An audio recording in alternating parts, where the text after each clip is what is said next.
राम रामेति रामेति रमे रामे मनोरमे सहस्रनाम तत्तुल्यं श्रीराम नामं वरानने। भगवान पिता रात्रि भगवान पिता रात्रि शरदेन्दु मल्लिका वीक्षरन्तुं मनश्चक्रे वीक्षरन्तुं मनश्चक्रे योगमायामुपाश्रिता योगमायामुपाश्रिता भगवान् पिता रात्रि।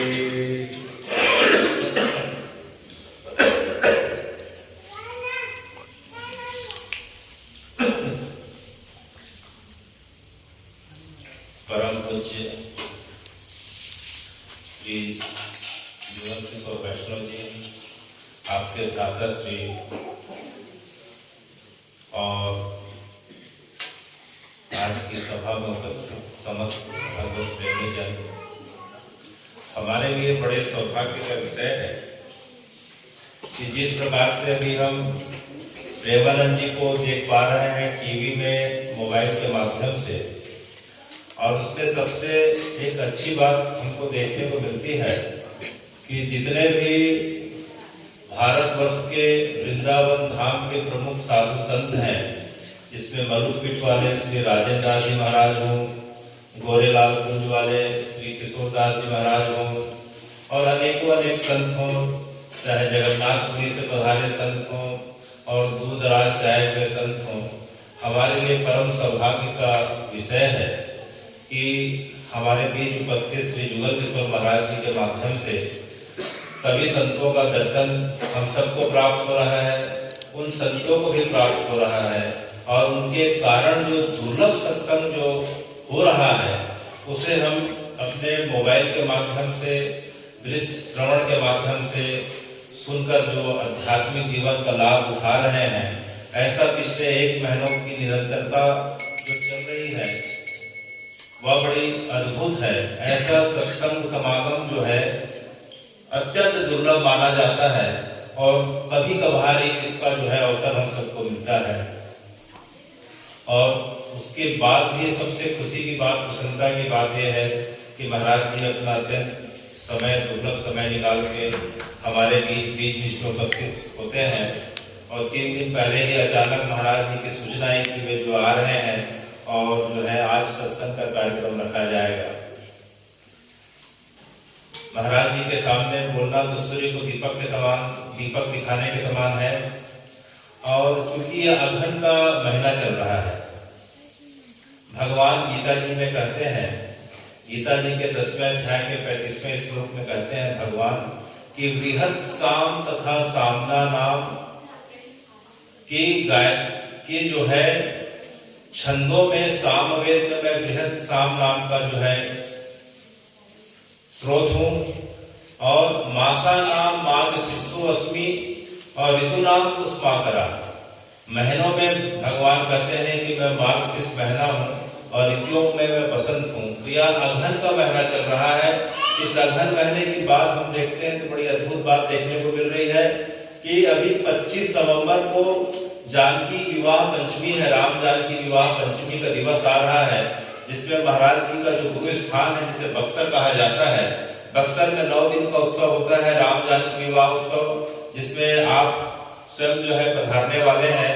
और मलुकपीठ से श्री राजेंद्र दास महाराज जो रेवासा धाम के पीठाचार्य हैं, उनकी जो है अद्भुत कथा सुनने को पूरे धरतीवासियों को मिलने वाली है।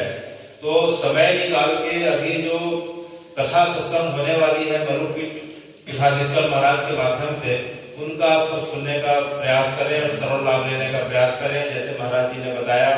इसके पश्चात 1 दिसंबर को अभी जो अघन महीना है, इसमें गीता जयंती आने वाली है, जिसमें भगवान द्वापर में कुरुक्षेत्र में भगवान जो है एकादशी के दिन अर्जुन को गीता जी को उपदेश प्रदान करे थे। इसके पूर्व भी भगवान ने गीता जी का उपदेश जो है प्रदान किया था। सतयुग में भगवान ने जो है सबसे पहले विवस्वान अर्थात सूर्य को प्रदान किया था। उसके बाद सूर्य ने अपने पुत्र जो है विवस्वान मनु को प्रदान किया और विवस्वान ने अपने पुत्र इक्ष्वाकु को प्रदान किया। यह परंपरा धीरे धीरे चलते आई, लेकिन कुछ समय के पश्चात विलुप्त हो जाती है। तो भगवान द्वापर में पुनः जो है अर्जुन को जो है अभी जो शुक्ल एकादशी आएगी अघन महीने की, उसमें भगवान ने गीता जी का उपदेश प्रदान किया था। और द्वादशी को अघन महीने की जो है भगवान का मत्स्य अवतार का दिवस आने वाला है। उसके पश्चात जो है दत्तात्रेय जयंती भी आने वाली है।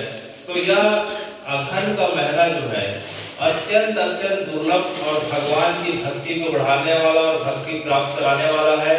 और इसी समय गोपियों ने वृंदावन में कार्तिक महीने से जो भगवान को पाने के लिए कात्यायनी देवी के सामने जो है व्रत प्रारंभ किया था, वो अघन में समय पूरा हुआ था। तो अघन के समय भगवान ने गोपियों को वरदान दिया और उसका फल यह मिला कि अगले वर्ष जो आया तो भगवान उन गोपियों के साथ महारास रचाते हैं। जो महारास के प्रसंग में हमने कई बार सुन चुके हैं कि किस प्रकार से महारास प्रारंभ हुआ था। तो गोपियों ने ये कार्तिक से अघन महीने के बीच जो है तप किया था। तो उस गोपी भाव को अगर हम प्राप्त कर लेते हैं, थोड़ा सा भी उसका अंश आ जाता है, तो भगवान हमसे ज्यादा दूर नहीं है, बस बीच का एक पर्दा है और भगवान और हम जो है उसी प्रकार से आमने सामने होंगे जिस प्रकार से गोपियों और भगवान के बीच जो है शरद पूर्णिमा की रात को घटना घटित हुई थी। तो मन में जिस प्रकार से सत्संग का भाव बढ़ते जाता है, मन धीरे धीरे निर्मल होते जाता है और धीरे धीरे फिर क्या होता है कि भगवान की भक्ति का दिव्य प्रकाश होने लगता है और भगवान की लीलाओं का निकुंज लीलाओं में प्रवेश का जो है भगवान हमें सामर्थ्य प्रदान कर देते हैं। जिस प्रकार से पिछले बार महाराज जी आए थे तो बता रहे थे कि जो किशोर बाबा जी हैं गोरेलाल कुंज वाले, उनके पास एक बार जाना हुआ तो भगवान उस समय महाराज जी उस समय जो है गौचारण लीला में थे और देखते देखते जो है उनके शरीर बताते हैं तो पूरा शरीर जो है धूल से ढक गया था। जब उनकी समाधि टूटी तब उन्होंने कहा कि जो है जुगल किशोर जी आज तो बड़ा आनंद आ गया। बोले क्या हुआ महाराज? बोले आज तो भगवान हमें गौचारण की लीला में ले गए थे। तो कहने का मतलब ये हुआ कि आज भी अभी भी उस स्तर के संत जो हैं भारतवर्ष की इस पवित्र धरा पे विद्यमान है। चाहे वृंदावन की बात करें, चाहे चित्रकूट धाम की बात करें, चाहे श्री अयोध्या जी की बात करें, चाहे अनेकों अनेक धाम की बात करें, बस जो है प्रकाश की देरी है। और ऐसे संतों का प्रकाश जो है महाराज जी से सुनते हैं तो भगवान के प्रति भक्ति और भाव की जो है अतिरिक्त वृद्धि होने लगती है जिसकी कोई सीमा नहीं है। महाराज जी ने आज चर्चा के दौरान आज कहा कि जो है आज संतों की महिमा के बारे में आज जो है कुछ चर्चा होगी। तो संतों के महिमा के बारे में महाराज जी से तो अच्छा कोई बता नहीं सकता, लेकिन भक्त मार्ग के कुछ प्रसंगों के अनुसार जो है हम जो है संतों की महिमा के बारे में सुनेंगे। क्योंकि भगवान जो है हमें अपनी भक्ति के माध्यम से कितना प्रसन्न होंगे, कब दर्शन देंगे, कब कृपा करेंगे, इसके बारे में तो कहा नहीं जा सकता। लेकिन भगवान अपने भक्त के माध्यम से, भक्तों के साथ संबंध के माध्यम से भगवान निश्चित रूप से कृपा करते हैं। यह जो है शास्त्रों में यह बात अनंत काल से गाई गई है कि भगवान ने मिले कोई बात नहीं, उनके भक्तों की सेवा, उनके भक्तों के भक्तों की सेवा अगर कोई व्यक्ति पाता है तो भगवान की कृपा का अधिकारी हो जाता है। तो जिस प्रकार से हम देखते हैं कि वृंदावन में जो है सप्त निधियां हैं, वृंदावन में सप्त देवालय कहे जाते हैं। वृंदावन जो प्राचीन वृंदावन है आज से 500 वर्ष पूर्व जो है उसका पुनः प्रकाश हुआ। 500 वर्ष पूर्व जो है आक्रमण के कारण जो है वृंदावन एक प्रकार से खाली हो चुका था। तो भगवान ने अपने बहुत सारे सेवकों को भेजा, दासों को भेजा, जिन्होंने वृंदावन का प्रकाश किया। तो वृंदावन में जो है उस समय के 7 निधि सप्त देवालय जो है उस समय प्रकट हुए, जो आज भी जो हम जाके दर्शन करते हैं। उसमें पहले वृंदावन में जो है सब प्रथम जो देवालय प्रकट हुआ उसका नाम है श्री गोविंद देव जी। क्या नाम है? गोविंद देव जी को जो है श्री रूप गोस्वामी जो चैतन्य महाप्रभु के शिष्य थे उन्होंने प्रकट किया। गोविंद देव के बाद जो है रूप सनातन रूप के जो छोटे बड़े भैया थे सनातन गोस्वामी, उन्होंने मदन मोहन देव जी को प्रकट किया। उसके पश्चात जो है मधु पंडित जी के माध्यम से जो है राधा गोपीनाथ प्रकट होते हैं। उसके पश्चात हरिदास वैष्णव जी के माध्यम से बांके बिहारी जी का प्रागट्य हुआ। उसके पश्चात हम देखते हैं तो जो है हित हरिवंश महाप्रभु के माध्यम से जो है श्री राधा वल्लभ जी का प्रकाश होता है और उनके शिष्य श्री जुगल किशोर जी के माध्यम से जो है हित हरिराम व्यास जी के माध्यम से श्री राधा जुगल किशोर जी का प्रकट होता है। और उसके पश्चात जो है हम देखते हैं कि चैतन्य महाप्रभु के जो शिष्य होते हैं श्री गोपाल कृष्ण भट्ट, उनके माध्यम से राधा रमण जी का प्रकाश हुआ। तो ये वृंदावन के सप्त देवालय सप्त निधि कहे जाते हैं कि जो है गोविंद देव, मदन मोहन, राधा रमण, राधा वल्लभ, बांके बिहारी और जो है राधा जुगल किशोर। इसमें से वर्तमान में जो है 3 निधियां जो है मूल रूप से वृंदावन में विराजी हुई हैं। बाकी 4 निधियां जो भगवान के 4 विग्रह हैं वे औरंगजेब के आक्रमण काल के समय 1600 का सन चल रहा था। 1609 से लेकर 1630 के आसपास जो है औरंगजेब जब मथुरा वृंदावन में आक्रमण करता है तब जो है उसमें से 4 निधियां जो है राजस्थान चले गई। गोविंद देव जी जयपुर के राजघराने में चले गए, राजमहल में विराजे हुए हैं। उसके बाद जो है गोविंद देव के बाद मदन मोहन जो है राजस्थान करौली में विराजे हुए हैं। इसके पश्चात हम देखते हैं कि जो गोपीनाथ जी हैं वो भी जयपुर में विराजे हुए हैं। पुरानी बस्ती का जो क्षेत्र है वहाँ जो है गोपीनाथ जी विराजे हुए हैं। अब वर्तमान में जो है राधा वल्लभ जी कुछ समय के लिए काम्यवन चले गए थे। काम्यवन में करीब करीब जो है 86 वर्ष रहने के पश्चात पुनः जो है उनकी प्रतिष्ठा वृंदावन में हुई। राधा रमण जी कहीं नहीं गए, राधा रमण वहीं थे। बीच में बिहारी जी का भी जाना हुआ था, बिहारी जी भी पूरा प्रतिष्ठित हैं। तो बिहारी जी मूल विग्रह है वो वृंदावन में प्रतिष्ठित है। बाकी बिहारी जी राधा वल्लभ अपने मूल विग्रह के रूप में अभी भी विराजमान है। और जो है राधा रमण जी जो गोपाल कृष्ण भट्ट जी के द्वारा जो प्रकट थे आज भी वृंदावन में आज भी विराजे हुए हैं। तो जो 4 विग्रह जो राजस्थान चले गए हैं, 4 विग्रह जो राजस्थान चले गए हैं, गोविंद देव जी, मदन मोहन देव जी, गोपीनाथ जी, तो ये जो है वर्तमान में वृंदावन में इनका छाया विग्रह है। इनका कौन सा विग्रह है? छाया विग्रह है। उसी प्रकार से हम जाके देखते हैं गिरिराज जी में जाके देखते हैं तो गिरिराज जी में श्री गोवर्धन नाथ जी का प्रागट्य हुआ था।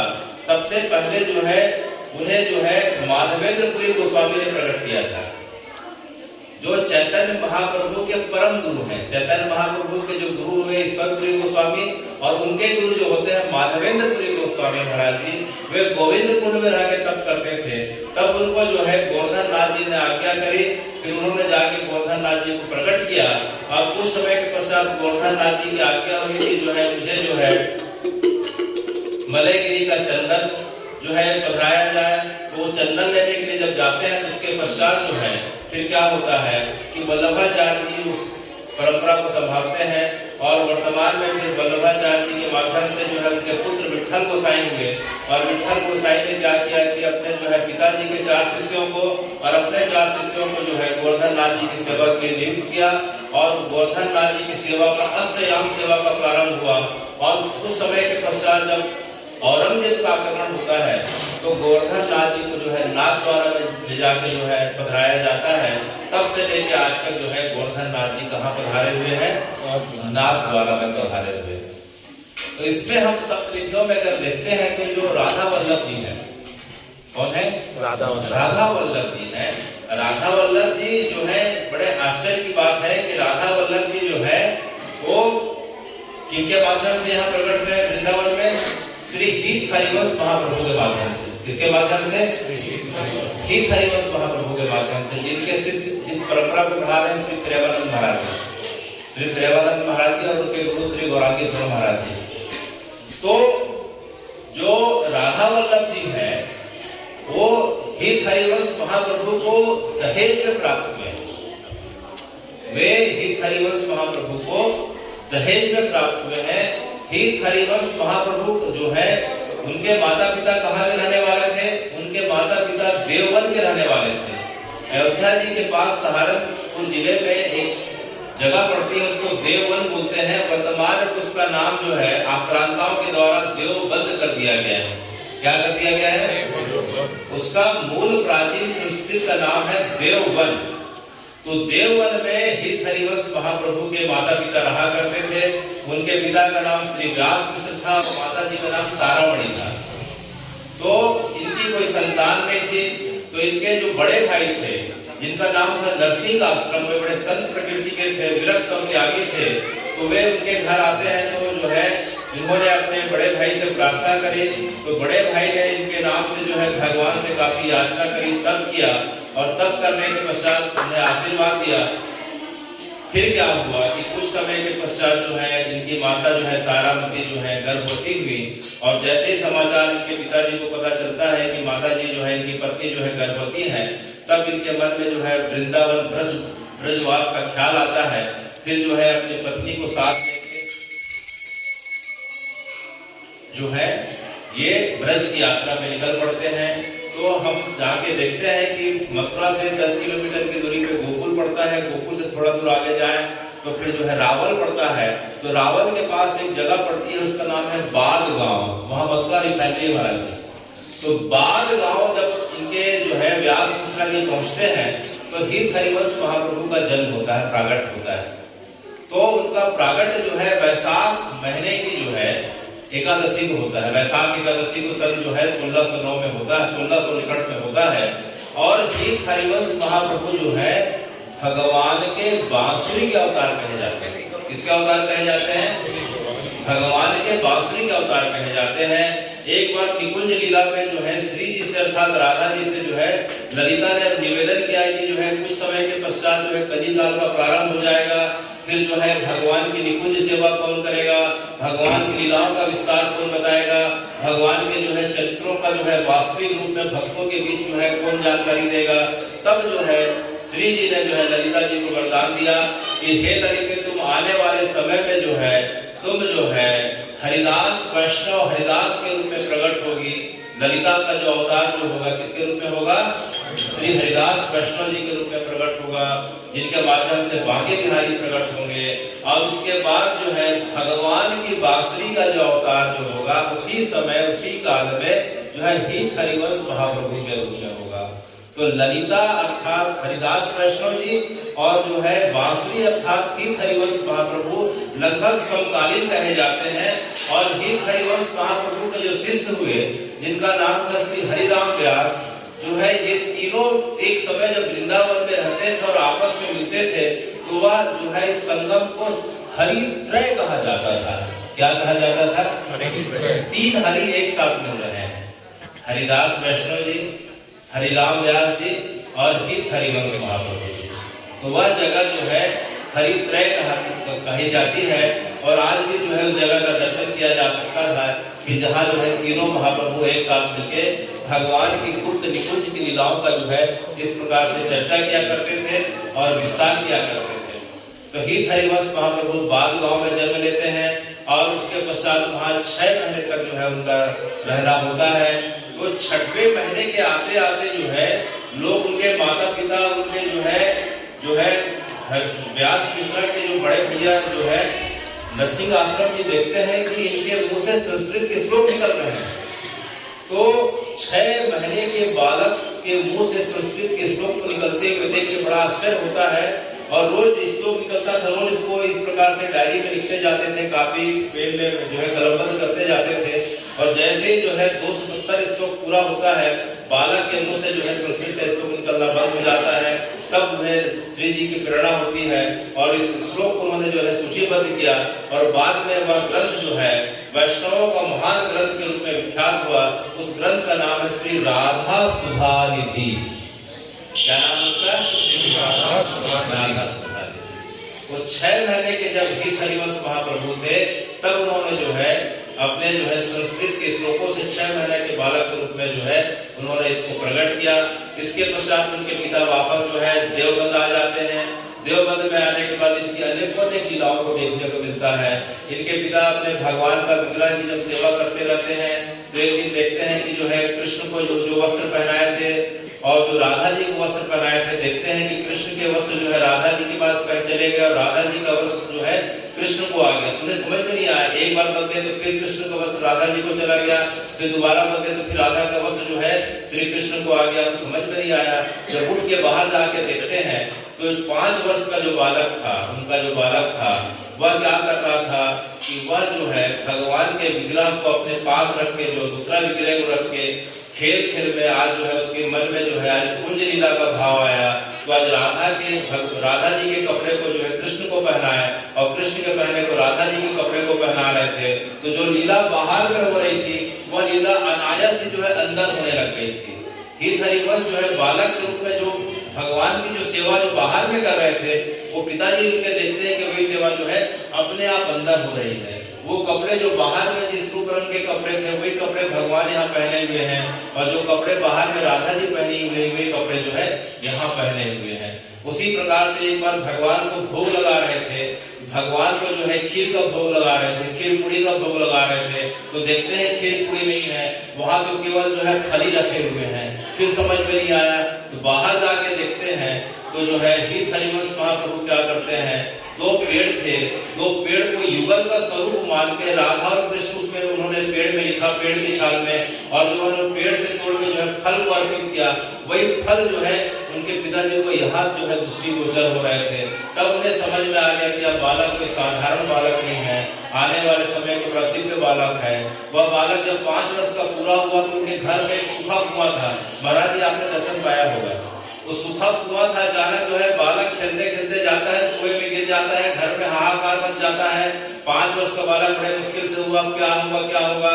तो अचानक जब झांकते हैं तो देखते हैं कि कुएं में दिव्य प्रकाश हो गया है, और वह बालक अपने हाथ से जो है भगवान के विग्रह को लेके इस प्रकार से कोई सीढ़ी में चलता हुआ आ रहा है, इस प्रकार से कुएं से बिना सीढ़ी का जो कुआं था उस प्रकार से चलता हुआ बाहर आता है और भगवान के विग्रह को अपने हाथ में लेके आता है। तो तब से लेकर वह विग्रह आज भी देवबंद में उनके घर में विराजमान है। उसका नाम श्री नवरंगी लाल जी है। महाराज जी नवरंगी लाल भगवान की। तो नवरंगी लाल जी ठाकुर जी की सेवा तब से लेकर आज तक उनके मूल निवास में आज भी अभी भी हो रही है। और जब जो है हित हरिवंश महाप्रभु जब 16 वर्ष के होते हैं तो उनका विवाह श्री रुक्मणी जी से होता है, और इसके पश्चात इनकी 3 संतान होती है, श्री वनचंद्र, श्री कृष्णचंद्र, श्री गोपीनाथ, और एक बहन होती है जो है इनका जो है 3 भाइयों की एक बहन होती है, उसका नाम था साहिबा देवी। तो इस प्रकार से जो है धीरे धीरे उनका समय बीतते जाता है। एक बार जब इनकी अवस्था 32 वर्ष की हो जाती है तो श्री जी उन्हें स्वप्न आदेश प्रदान करती हैं और बोलती है कि तुम्हारे घर में पीपल का पेड़ है, उसके ऊपर में जाके देखो लाल रंग का पत्ता होगा, उसमें मैंने महामंत्र तुम्हारे नाम से रखा हुआ है, उस महामंत्र को ग्रहण करो और जो है जगत में जाके प्रचार करो। और साथ में राधा जी जो है उनको जो है अपना मुद्रा प्रदान करती है, उस मुद्रा का नाम है, चिन्ह प्रदान करती है, उसका नाम था श्री हित मुद्रा। तो इनकी परंपरा में जो हित शब्द आता है, हित हरिवंश बोला जाता है, वह राधा जी के श्री जी के द्वारा प्रदान किया हुआ मुद्रा है, इसलिए सबके आगे जो है हित लिखा जाता है। तो राधा जी ने उन्हें जो है मुद्रा प्रदान करी, महामंत्र प्रदान किया, पीपल के पत्ते में लिखा हुआ। उसके बाद उनके मन में वैराग्य आ जाता है। फिर उसके पश्चात जो है अपनी पत्नी से बच्चों से आज्ञा लेके मुझे वृंदावन जाना है, मुझे वृंदावन जाना है करते हुए घर से निकल जाते हैं। जब घर से जब आगे जाते हैं तो कुछ दूरी पे जो एक गांव पड़ता है, उस गांव का नाम महाराज जी चिड़थावल है, चिड़थावल गांव है। तो वहां जो है एक आत्मदेव नाम के ब्राह्मण होते थे। क्या नाम था उनका? आत्मदेव। और उनकी जो है 2 कन्या थी, और उनकी परंपरा में सबसे खास बात थी कि उनकी परंपरा में जो है एक जो है भगवान के विग्रह की सेवा होती थी। वह विग्रह था श्री राधा वल्लभ जी। क्या विग्रह था? श्री राधा वल्लभ जी। तो ये राधा वल्लभ जी आत्मदेव को कहां से प्राप्त हुए? इनके पूर्वजों के माध्यम से प्राप्त हुए। और इनके पूर्वजों ने जो है अपने तप के माध्यम से जब शंकर जी को प्रकट किया, और शंकर जी को प्रकट किया तो महादेव ने उनसे पूछा कि बताओ तुम्हें क्या वर चाहिए। तो इनके जो है पूर्वजों ने कहा कि भगवान जो आपको सबसे प्रिय वस्तु है वो प्रदान करें। तब शंकर जी ने कहा कि मेरी तो सबसे प्रिय वस्तु जो सतयुग से के समय से मैं सृष्टि के आदि के समय से जो सेवा करते आ रहा हूँ वह जो है श्री राधा वल्लभ जी है।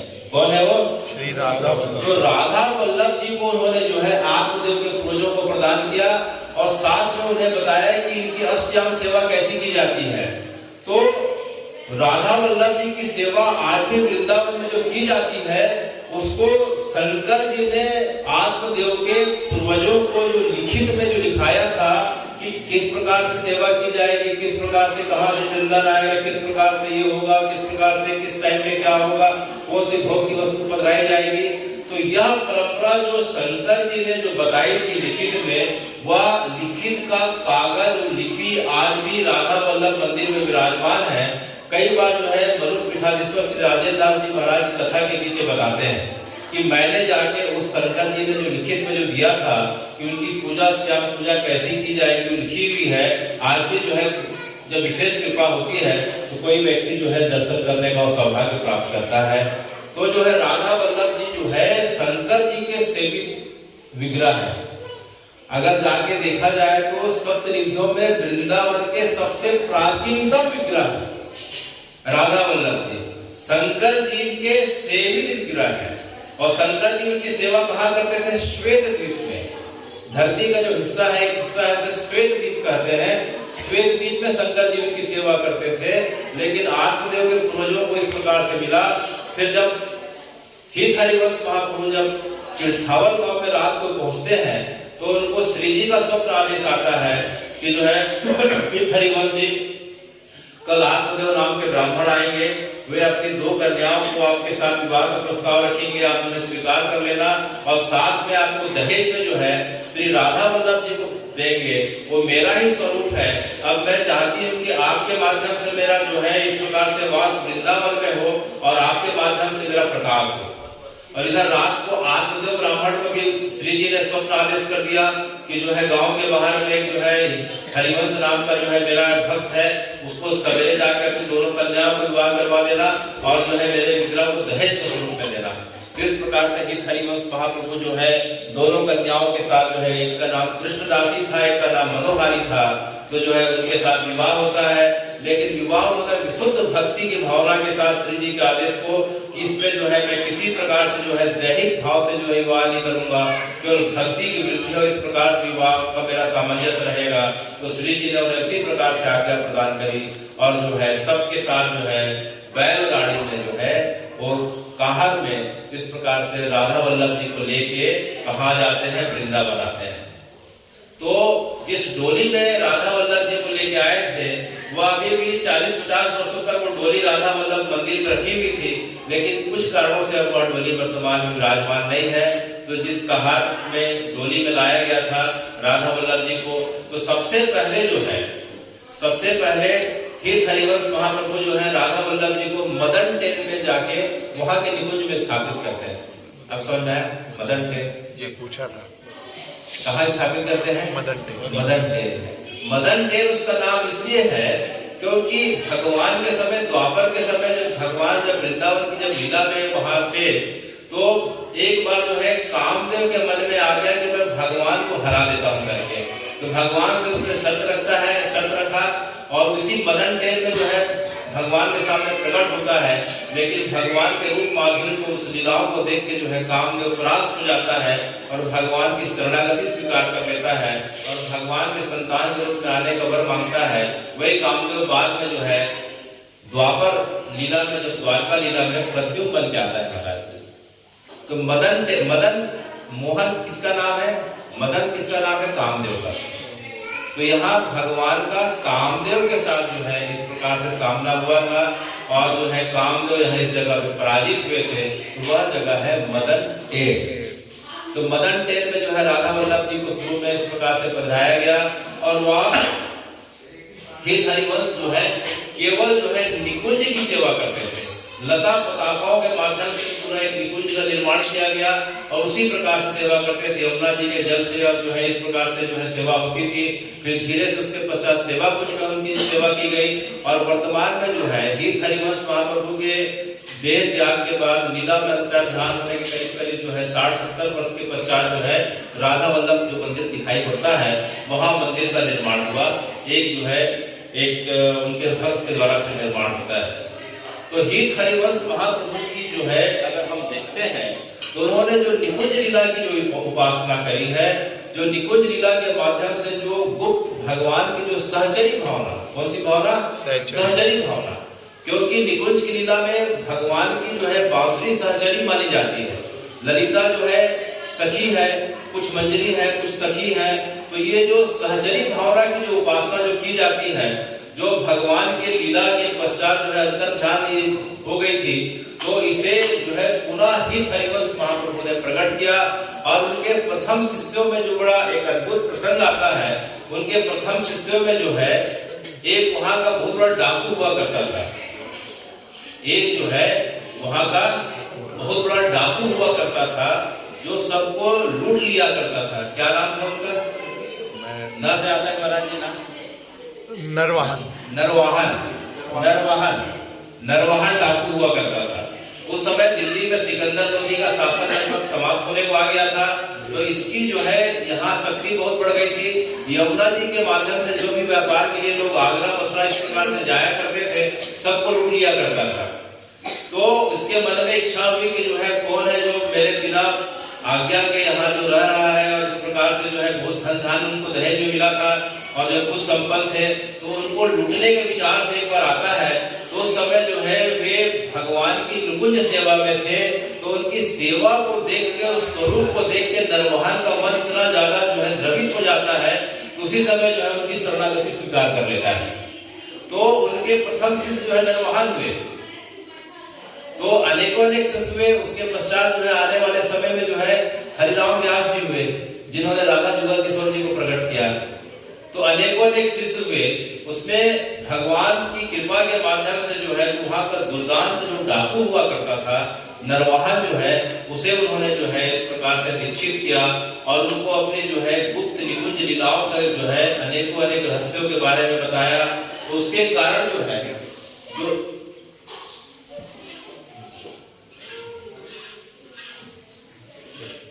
निकुंज लीला जो 5000 वर्षों से जो अप्रगट हो गई थी, जो है पुनः प्रकट हो जाती है।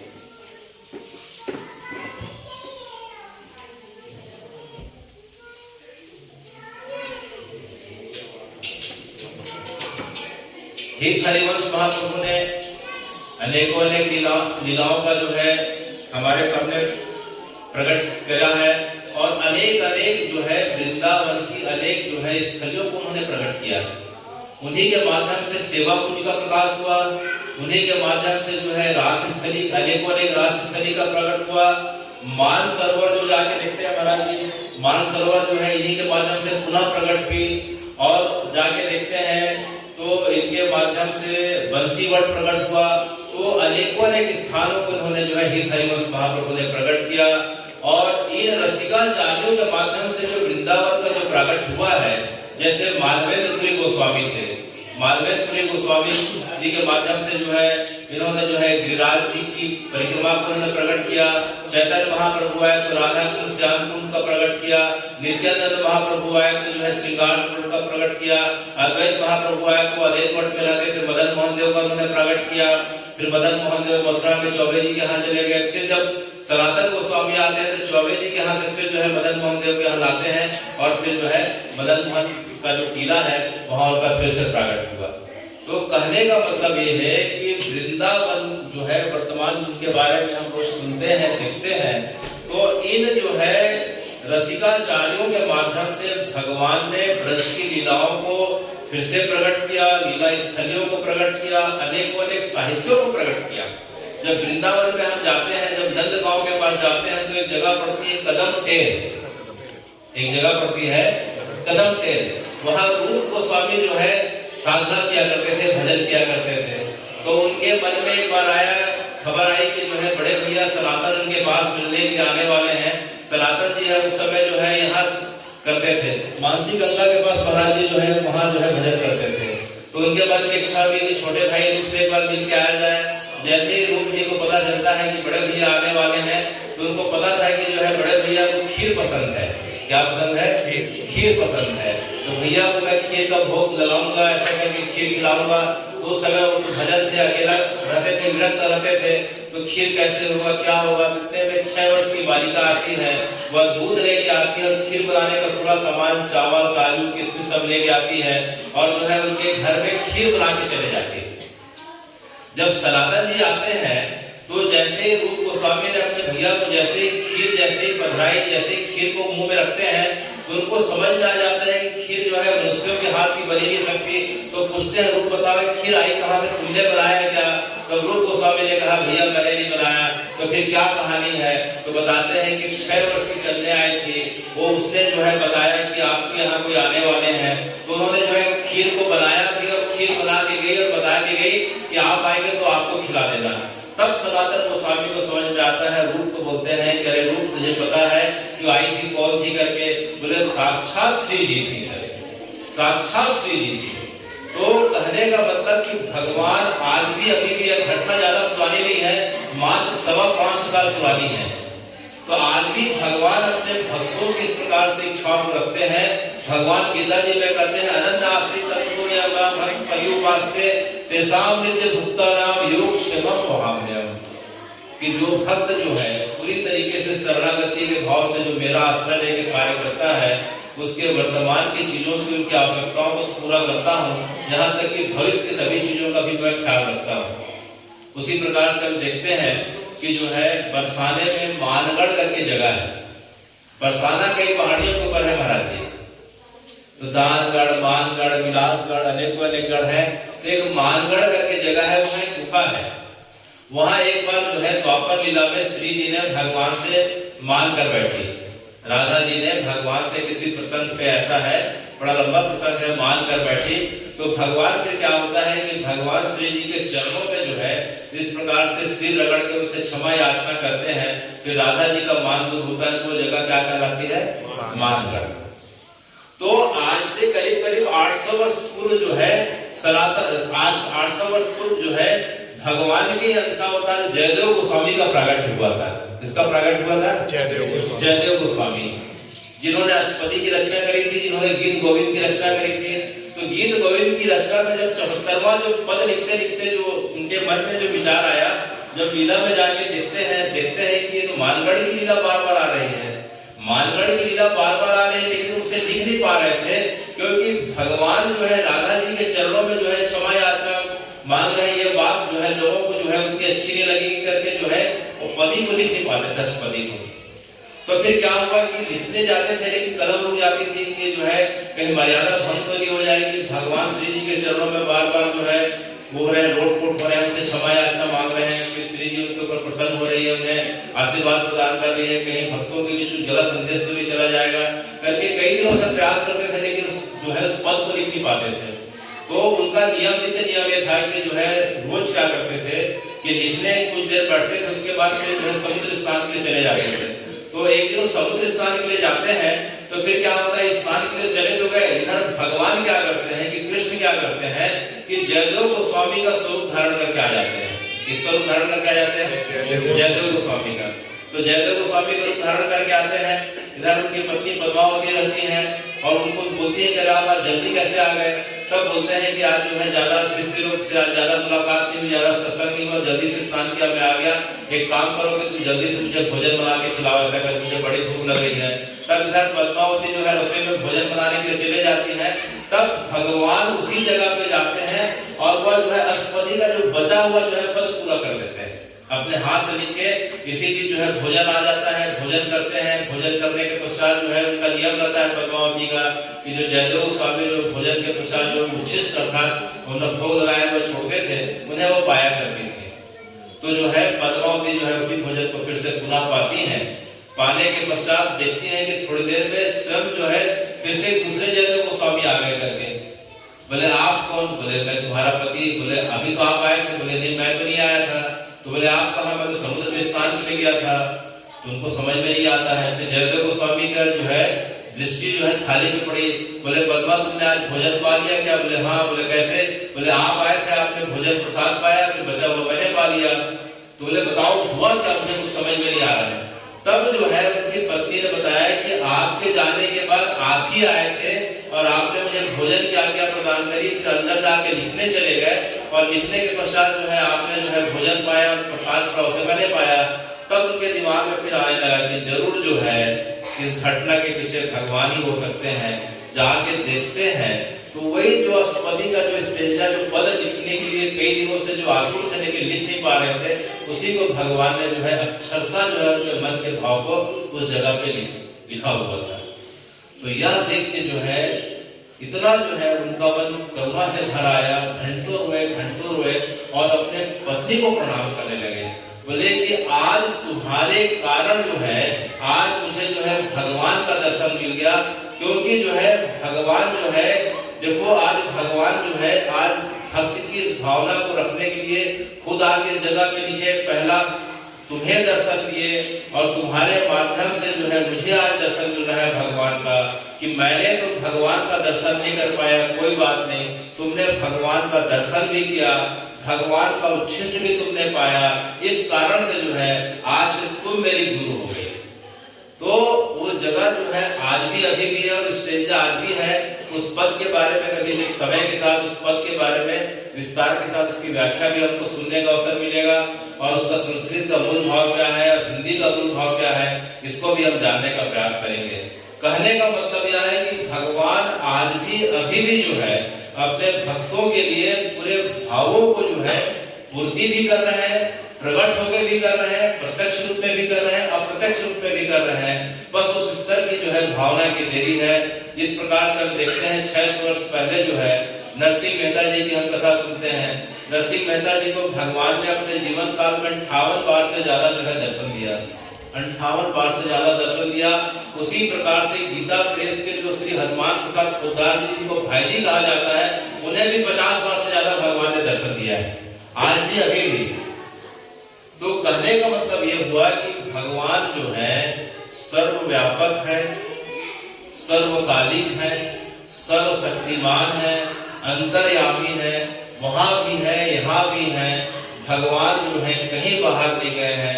जिस प्रकार गोपियां भगवान को ढूंढते ढूंढते जो है पूरा रात भर पूरा जो है ब्रज को छान मारी थी, फिर भी भगवान नहीं मिले, तब जो है श्री जी ने उनसे कहा कि भगवान तो सर्वव्यापक है, अंतर्यामी है, तुम जहां हो वहीं जो है भगवान को जो है बस याद करना प्रारंभ कर दो, भगवान जो है तुम्हारे सामने उपस्थित हो जाएंगे।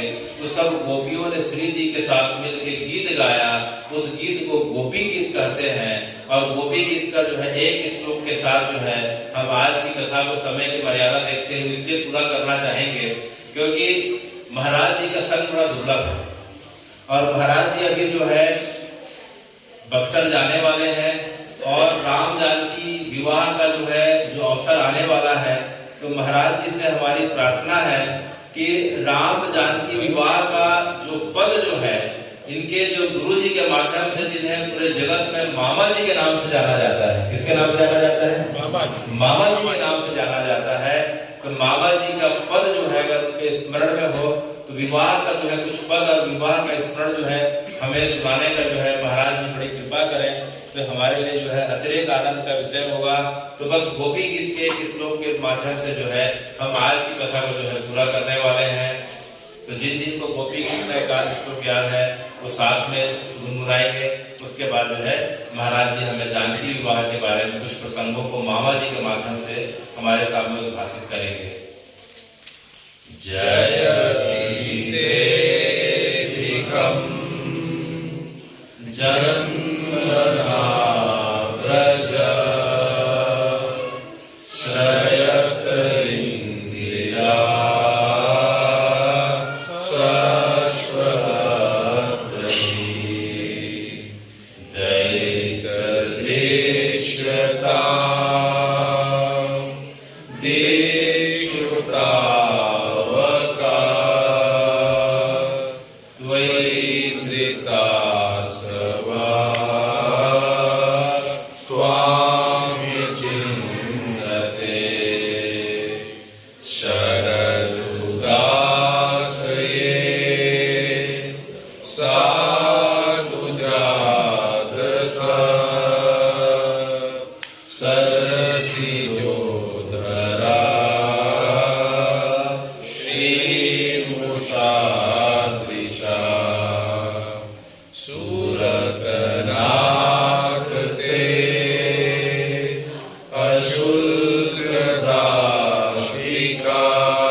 पंगत लगी है, प्रसाद पाने बैठे हैं।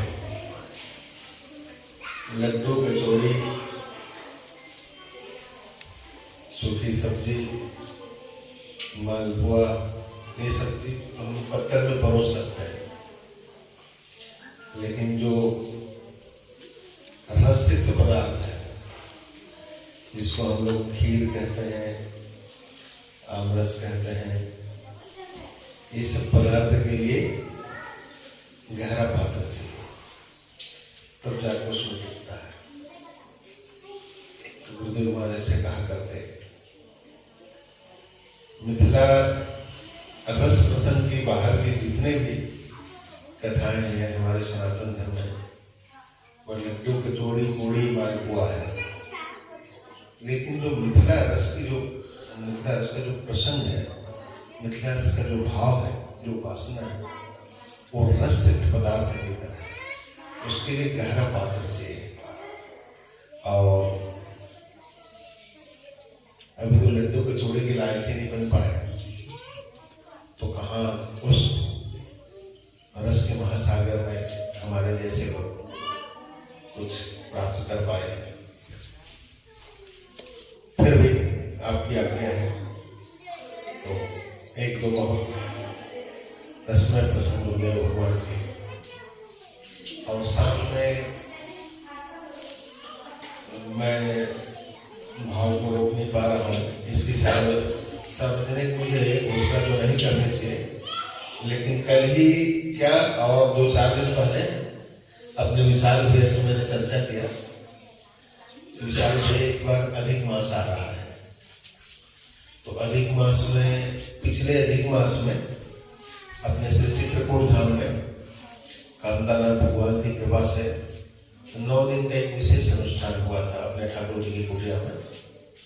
उसमें और विविध अनुष्ठान के साथ में अखंड संकीर्तन 9 दिन का सत्संग 2 घंटे का, श्री भरत चरित्र पे हमारे एक गुरु भाई का व्याख्यान चला था, और श्री भागवत जी का मूल पाठ, श्री विष्णु सहस्रनाम जी का पाठ, वैष्णव की परंपरा में रामर्चा पूजन होता है, उसका दिव्य। उसी प्रसंग में श्री सीताराम विवाह महोत्सव का भी हम लोग आनंद लिए थे, जो अपने मिथिला की विधि में परिसर में जो परंपरा है उस हिसाब से। तो कुछ हमारे गुरु बहने जो पदों को भावपूर्वक गाती हैं वो सब आई हुई थी। तो पहले से एक बार यहाँ विवाह उत्सव हो चुका है। हमारे पूज्य गुरुदेव महाराज के जब आगमन हुआ था तो हम सब लोग मिलके पद पदावली के द्वारा बार एक बार इधर कुछ वर्षों से मन में आ रहा था कि हनुमान जी को उनके इष्ट का कुछ मंगल में विवाह का दर्शन कराया जाए। तो मैं विशाल भैया से निवेदन किया कि इस बार जो अधिक मास आ रहा है उसमें श्री चित्रकूट धाम में कार्यक्रम तो निश्चित हो रहा है, 9 दिन का पुनः पिछले अधिक मास की तरह कुछ अनुष्ठान और ये सब रसमय प्रसंगों का हम लोग दर्शन करेंगे और संत सेवक का लाभ देंगे। तो मैंने कहा मेरे मन में भी भाव है कि वही अधिक मास के बहाने से यहाँ भी हम लोग 9 दिन का अनुष्ठान करेंगे और उसमें श्री सीताराम विवाह महोत्सव का आनंद लेंगे, जिसमें हमारे मिथिला से हमारी सब गुरु बहने और जो मिथिला के उपासक संत हैं वो सब संत के बाबू पधारेंगे, ऐसा मन में भाव है। और उसके लिए मैंने भैया से कहा कि वो अर्थ प्रयोजन वाला सब कार्यक्रम है, वो आने जाने का सब ये विवाह प्रसंग, तो उसमें कमर कसना है ऐसे करके। तो भैया बड़े उत्साह के साथ बोले महाराज जी को अच्छे से मिलजुल के करें। तो हम लोग उसको अभी तो कुछ वाल्मीकि गुरुदेव भगवान की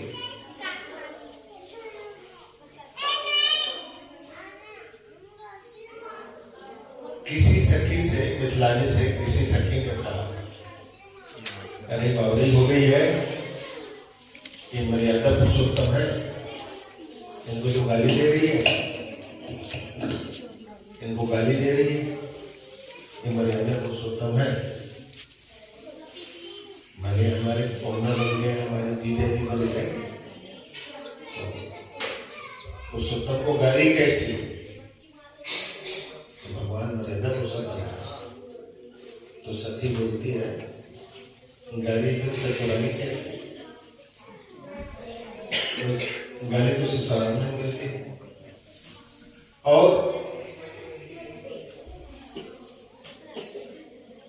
वाल्मीकि रामायण में श्री वाल्मीकि भगवान ने श्लोक को उद्धृत किया है। भगवान को धीरोदात्त नायक के रूप में उन्होंने वहाँ उनका प्रसंग रखा है। उसमें ऐसा कहा गया है कि भगवान श्री रामचंद्र जो है वो संपूर्ण जीवन मर्यादित और मर्यादा, इसीलिए उनको मर्यादा पुरुषोत्तम कहते हैं।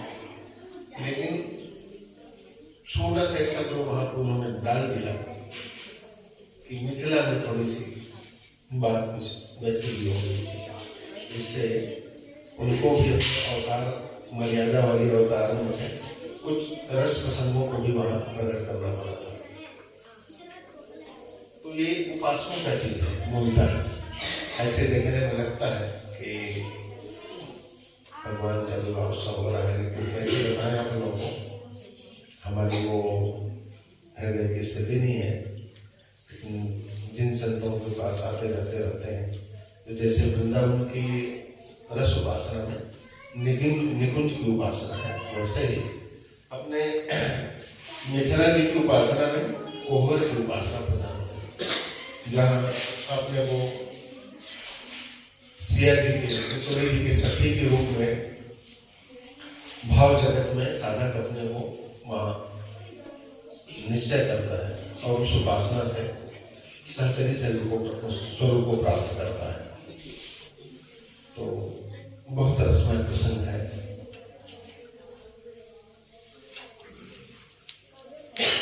एक बहुत प्रसिद्ध पद है जिसको लगभग संपूर्ण भारत के व्यास कथावाचक सब गाते हैं हमारे महाराज जी का। बस 2 लाइन उसी का स्मरण करेंगे। समय का बहुत अधिकार होगा और आज निश्चित मुझे आप कृपापूर्वक क्षमा करेंगे कि आपकी आज्ञा हुई थी कि पहले प्रसाद पाएंगे फिर सत्संग करेंगे, लेकिन हम सभी कार्यों में हमारी दीर्घ सूत्रता की निपुणता है, इसमें बहुत निपुण है। हर कार्य में दीर्घ सूत्री हो जाता है। जब से शरीर स्लिप डिस्क वाली बीमारी को प्राप्त हुआ है, तब से शरीर में एक ऐसा प्रभाव वाली स्थिति बनी रहती है कि उस कार्य को कितने भी तीव्रता से करें, लेकिन वो दीर्घ सूत्रता उसमें रह जाती है। इसलिए कृपा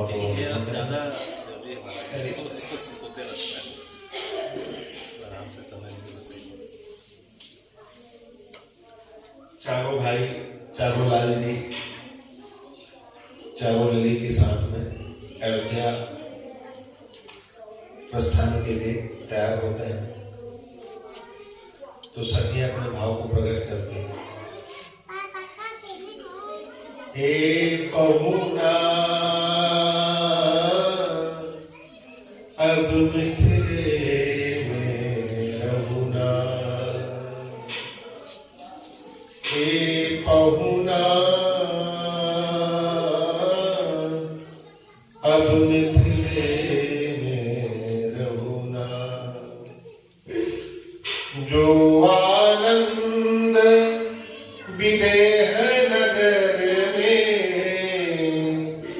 जवने सुखवा ससुरारी में, तौने सुख ना कहूना, तौने सुख बा कहूना, ए पहुना अब मिथिले में रहुना। और अंतरा के साथ महाराज जी सखियां अपनी लाचारी प्रकट करती हैं। पहुना के रूप में हमने आपको कोहबर में विराजमान कर लिया और आज भी महाराज जी वहाँ मिथिला में एक उपासना की मान्यता में ये भाव है साधकों का कि राम जी फिर मिथिला से बाहर नहीं गए विवाह के बाद। कोहबर में वो प्रतिष्ठित हो गए, वो कोहबर में आज भी विराजमान एक उपासना धरा की धरातल की भाव है। तो मान लो आपको ऐसी लाचारी हो कि आपका अयोध्या जाना ही है, तब एक और निवेदन करते हैं कि अगर आप अयोध्या जाना चाहते हैं तो या तो आप यहाँ रह जाइए या हम अपने संग ले चलिए। क्या करोगे भाई वहां पहुंच? तो और भावों को प्रकट करते हुए सत्या कहते हैं जब आप स्नान के लिए सरोवरी किनारे जाएंगे तो रास्ता साफ कर लेंगे। जब आप प्रसाद पाएंगे, भोजन करेंगे तो कुछ ऐसे विनोद की बातें करेंगे कि थोड़ा सा आपका खुराक बढ़ जाएगा, थोड़ा आपका स्वाद बढ़ जाएगा। ऐसे ऐसे दिव्य प्रसंगों को, दिव्य बातों को सखियां रखते हैं। फिर भगवान को विवश होकर कहना पड़ता है कि हम तुम्हारे साथ नहीं कहीं जा रहे। तो आज भी महाराज जी मिथिला रस की उपासना की विशिष्टता है कि आज भी राम जी जो है कोहबर में भी रहे हैं, कोहबर से बाहर नहीं है, वहाँ कोहबर की उपासना। हमारे यहाँ बक्सर में भी और चाहे अन्यत्र जगह जो मिथिला रस के उपासना की प्रधानता है, वहाँ की लीला कोहबर तक भी है। वहाँ न कोई वनवास काल है, न कोई और आगे का कोई प्रसंग, कोई लीला है ही नहीं। कोहबर में आज भी ठाकुर जी विराजमान है, यही तक की उपासना है। हमारे गुरुदेव भगवान भी किशोरी जी को अपनी जो दीदी मानते थे, उनकी भी उपासना कोहबर की है। कोहबर में वो छोटे भाई के रूप में विराजमान होकर किशोरी जी अपने पहुना जी की सेवा में विराजमान है। तो इस तरह के सब रसमय प्रसंग है महाराज जी। और चूंकि आज मुझे थोड़ा सा अपराध बोध हो रहा है समय के अधिकार के चलते, तो इसके बाद जब भी आना होगा तो मैं आपको खूब अपने गुरुदेव भगवान की वो परंपरा वाली जो धुन है, जो मिथिला की अपनी सब एक सांगीतिक धुन है, उसमें आपको खूब क्रमशः फुलवारी से लेकर विवाह उत्सव तक कुछ गिने चुने पदों को मैं आपको सुनाऊंगा। इतने ही सेवा से संतोष भोजन वाला राम जी की भाषी बात नहीं। हाँ महाराज जी, अब चूंकि मैथिली भाषा में है महाराज जी, समझ आ जाएगा, तो हमें अभ्यास नहीं है, तो पहले तो स्मरण में था और इधर कुछ प्रमाद वाली स्थिति के चलते तो एक है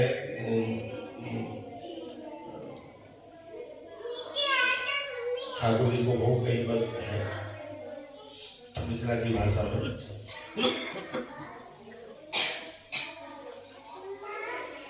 पायलिए पाहुन पायली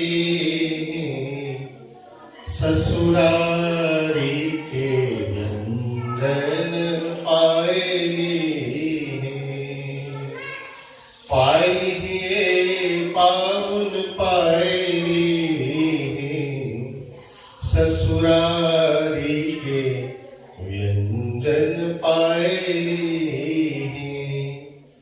उसी में महाराज एक अंतरा आता है जिसमें लक्ष्मण लाल की तरफ इशारा करके करते हैं, शब्दावली है उसमें कि भाई आप बहुत आवेश में आ जाते हैं, तो आज के आपके आवेश को आज हम लोग देखना चाहते हैं। जरा आवेश में आके एक रसगुल्ला उठा के दिखाइए तो जाने आपको यहाँ बहुत आवेश आता है आपको। तो इस तरह के बहुत मधुर सब है महाराज। मुझे तब वो पहले पदों का खूब अभ्यास था, स्मरण मिल जाता था, और मैं क्रमशः आपको फुलवारी से उसमें गुरुदेव भगवान की कृपा से महाराज जी ये शरीर लगभग 20 से 21 वर्ष लगातार उस महामहोत्सव में तबले की सेवा किया है। सुबह 6 बजे से लेकर रात 1 बजे तक की सेवा इस शरीर में मिलता था और ऐसे लगता था कि कहीं से कोई कृपा काम कर रही है, कहीं से कोई पावर सप्लाई हो रहा है। इतने भी कोई प्रमाद नहीं होने, थोड़ा भी कोई उत्साह न करने, ऐसे लगता था कि नहीं बस पहुंच जाना है समझ। और 20-21 वर्ष इस तरह से भगवान ने संगीत को तबले की सेवा दी उस महोत्सव में। आज भी जब जाते हैं तो थोड़ी हाजिरी कर लेते हैं। अब शरीर की वैसी स्थिति नहीं है लगातार 8 घंटे 6 घंटे बैठे, लेकिन वो महासुख गुरुदेव भगवान से मिला है हमारा। पूरी रात भर बैठ के और मिथिला उपासना में महाराज जी जो फुलवारी प्रसंग है वो उपासकों का सबसे मुख्य प्रसंग है, सबसे मुख्य भाव वहीं से प्रकट होता है। मिथिला उपासना मिथिला के बहुत उपासक संत जो अपने अपने भाव में पदों की रचना की उसमें से एक पद है महाराज जी फुलवारी लेकर शुरुआत वहीं से होती है और वो ऐसे दिव्य पद है महाराज जिस महापुरुष ने मिथिलानिया के स्वरूप में उस प्रसंग को उस पद को लिखा है। बताते हैं कि उस पद को लिखते लिखते ही वो ईश्वर जी का ध्यान करते करते अपने पहुना जी का ध्यान करते करते बैठे बैठे उनका शरीर शांत हुआ।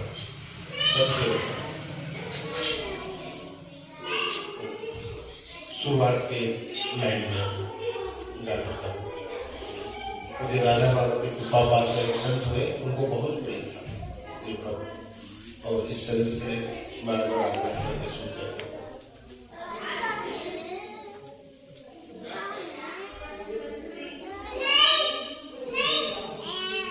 जिया वैसी रहो सिया की नगरिया मिथिला नगरिया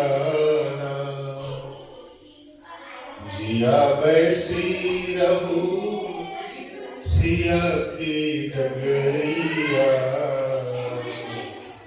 मिथिला नगरिया जिया वैसी रहो सिया की नगरिया मिथिला नगरिया छाड़ी मान अपमान छल कपट गुमान छाड़ी मान अपमान छल कपट गुमान होए जैथे दर्शन पहुलवा सिया की डगरिया जिया वैसी रहू सिया की डगरिया मिथिला नगरिया। फुलवारी प्रसंग में महाराज जी हमारे गुरुदेव भगवान स्वयं माली के रूप में अभिनय करते मुख्य फुलवारी के दरवाजे में माली गुरुदेव भगवान गंगा जी के चरण में और जैसे ही एक शब्दों के मुख से निकलता जिया वैसी रहुसी अकेले नगरिया महाराज जी इस नेत्र से हमने देखा लाखों दर्शकों को देखा है महाराज जी एक शब्द निकलते इस सब क्या नेत्र से आंसू निकल जाते कि हम कहाँ बैठे इस मिथिला नगर में, इस मिथिला की धरती में कहाँ बैठे सिया की डगरिया, हम सिया की डगर में बैठे। ये आचार्यों के भाव है समझ हृदय की स्थिति ऐसी इन प्रभाव को हटाने बचाने के लिए सामर्थ्य आप सब बेटी कृपा करें कि ये जीवन को जो हुआ लाइफ में सबको आगे लाइफ को यही आप सब चरणों में प्रार्थना है। विकास के जो मित्र हैं उनकी क्रिया स्रोत लाना चाहते हैं। वो ये लगता है कहाँ है ऊपर बुला लीजिए ना वो माइक चालू सब चालू गया माइक। एक बच्ची आई है महाराज जी जी आते ही बोलिए मैं श्लोक सुनाऊंगी गुरु जी को बोलना करके। बहुत आप सबके प्रति बड़ा गुरु प्रसन्नता हुई। हमारे छोटे से गाँव में हमारी छोटी जल्दी ना चलते हैं। भैया हाँ भैया एक बहन दिया होगा बताया आने के तो बहुत प्रसन्नता है महाराज जी। आपके यहाँ मंदिर में आने से हमारे लिए विशेष लाभ ये हो जाता है कि हमारे मन में जो हनुमान जी की सेवा में जो भाई बहन लगे हैं, जो परिवार लगा है, उन लोगों को अतिशय प्रसन्नता हो जाती है आपके आने आगमन की सूचना से। और सब लोग बड़े भावपूर्वक आपको श्रवण करते हैं और बराबर उनके